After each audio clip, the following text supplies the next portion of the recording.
Ini adalah pernyataan yang berani dan tegas dari Mas Ade Armando. Terus terang menurut saya hanya orang bodoh yang percaya bahwa ijazah Jokowi di UGM adalah ijazah palsu.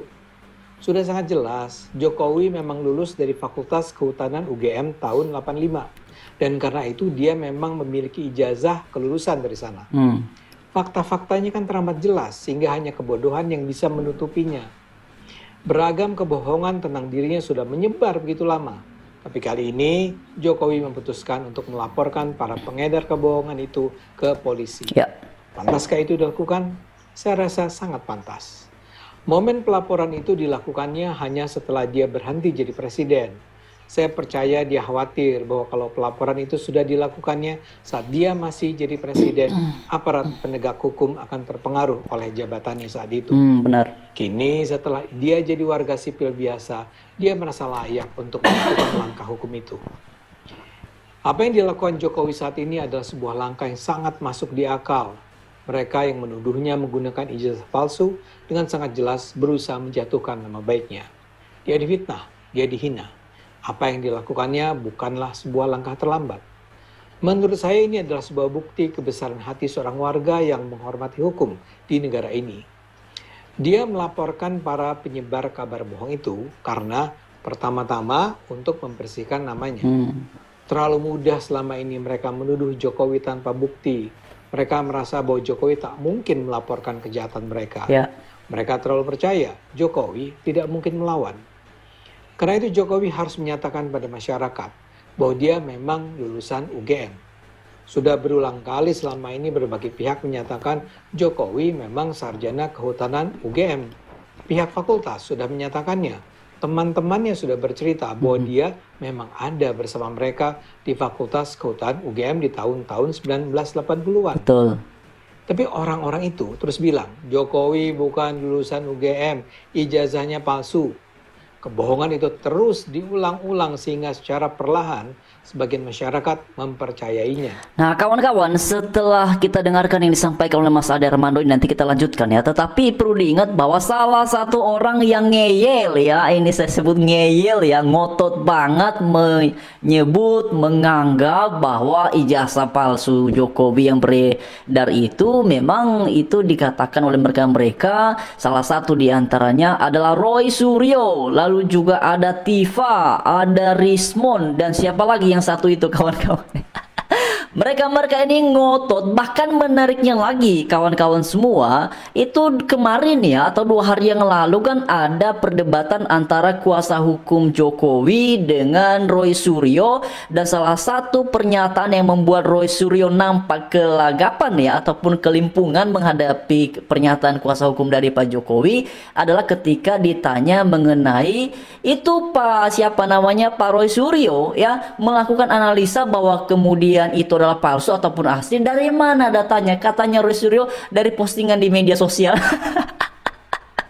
Nah, bagaimana mungkin katanya seorang pakar telematika ya, artinya kan keilmuannya sudah pakar, masa kan kemudian melakukan sebuah analisa terhadap data, terhadap sumber yang bahkan keasliannya sendiri dilakukan ataupun diragukan oleh Roy Suryo. Makanya pernyataan Roy Suryo di acara itu katanya ya nanti kalau terbukti itu adalah tidak benar, ya berarti yang nyebarin hoax adalah orang yang memposting. Ini kan nyari tumbal namanya kawan-kawan. Ingatlah apa yang dikatakan Goebbels, juru propaganda Hitler di Jerman. Kata Goebbels, kebohongan yang diulang-ulang secara konsisten akan diterima sebagai kebenaran.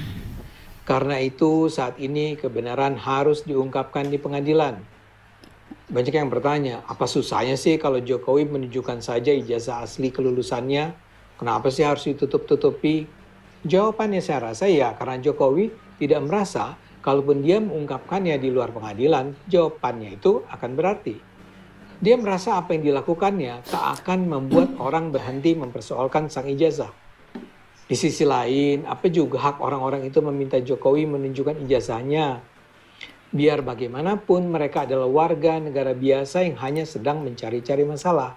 Kalaupun mereka berbondong-bondong datang ke rumah Jokowi dan ramai-ramai memintanya menunjukkan ijazahnya, permintaan mereka sama sekali tidak harus diikuti. Betul ya, jadi apa yang dianggap sebagai cara bernalar yang paling objektif dan paling benar oleh para orang-orang yang kontra dengan Pak Jokowi, ataupun lebih tepatnya adalah satu kubu dengan Roy Suryo dan kawan-kawan, yang katanya sebenarnya sederhana sekali, Pak Jokowi hanya perlu menunjukkan ijazahnya asli maka persoalan selesai. Hei, dengar ya, logika macam apa itu? Yang pertama, siapa lu yang kemudian mengharuskan, mewajibkan Jokowi menunjukkan ijazahnya? Emang lu dulu yang waktu dia kuliah di UGM lalu lu yang biayain, lalu kemudian lu merasa punya hak untuk meminta Jokowi menunjukkan ijazahnya asli, sehingga kemudian pernyataan Anda yang menudingnya palsu dan segala macamnya bisa kemudian terverifikasi. Lalu yang kedua adalah, lagian Anda yang membuat pernyataan bahwa itu palsu, ya seharusnya Anda lah yang harus mengupayakan bagaimanapun caranya itu kemudian bisa dibuktikan secara konkret, nyata, dan tidak dibangun berdasarkan opini-opini saja. Nah, lucunya dan menariknya kawan-kawan semua, waktu-waktu belakangan ini sebenarnya ada perubahan pernyataan ya, ataupun pergeseran komitmen sepertinya. Saya menyebutnya pergeseran komitmen ya, karena muncul dari pernyataan Roy Suryo sendiri dan juga si Tifa yang katanya itu dokter ya. Saya nggak tahu dia dokter beneran atau apa ya, tapi yang saya lihat di dalam berbagai pemberitaan itu Tifa ini lebih sibuk demo Jokowi ya daripada sibuk praktek ya. Jadi saya nggak ngerti juga nih, dia ini dokter atau bagaimana, saya nggak tahu ya, itu terserah lah urusannya dia itu ya. Tetapi yang pasti adalah ya, perihal mereka menyimpulkan ataupun memberikan sebuah pernyataan dan katanya itu dilakukan berdasarkan analisa dari sebuah postingan yang beredar di media sosial. Seperti yang dikatakan oleh Roy Suryo dan juga si Tifa itu dalam sebuah acara TV, ya, mereka membuat analisa, mereka membuat pembahasan itu didasarkan pada sumber, pada data yang bahkan mereka sendiri juga belum yakin perihal ya keaslian ataupun belum melakukan verifikasi perihal ijazah Jokowi yang beredar di media sosial. Makanya dalam sebuah wawancara itu kan di acaranya Aiman ya, si Roy Suryo ini menyampaikan bahwa kalaupun nanti itu terbuktinya adalah ternyata tidak benar, maka yang bertanggung jawab itu adalah si pembuat posting. Hal ini kan sudah langkah-langkah yang kemudian mencari kambing hitam. Nah, Roy Suryo padahal dalam beberapa pernyataannya itu jelas ya, bahkan mereka itu ada kaos ya, ada kaos, di dalam kaosnya itu ada gambarnya Tifa, lalu kemudian ada siapa yang satunya, Rismon atau bukan ya, ada Roy Suryo, lalu pokoknya ada 4 orang ya kawan-kawannya di dalam bajunya itu. Jadi mereka ada sablon baju, lalu kemudian istilahnya itu pemburu ijazah palsu Jokowi atau apa ya, pokoknya ada narasi lah perihal ijazah Jokowi, dan tentu saja mereka sedang mengincar Jokowi ya perihal ijazahnya itu. Lalu kemudian dia menyampaikan bahwa ya, analisa ini didasarkan pada sumber yang diposting di internet, ya, diposting di media sosial.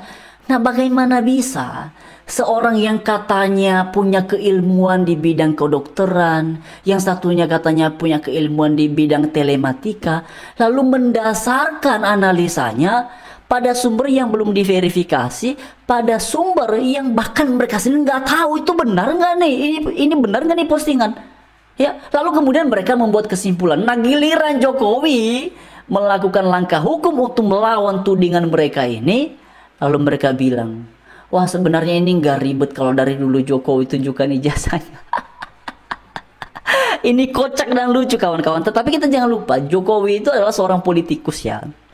Beliau tuh dari wali kota, gubernur DKI, lalu 2 periode jadi presiden RI. Ya, mungkin saja Jokowi sedang juga iseng-iseng mempermainkan mereka karena mereka ya merempongi sesuatu yang sebenarnya bukan urusannya mereka. Jadi mungkin kenapa selama ini Jokowi diam-diam aja dan senyum-senyum aja, mungkin Jokowi dalam hati, udahlah daripada nggak hiburan mendingan kita tontonin saja lah gerakan-gerakan mereka ini menjadi hiburan semata.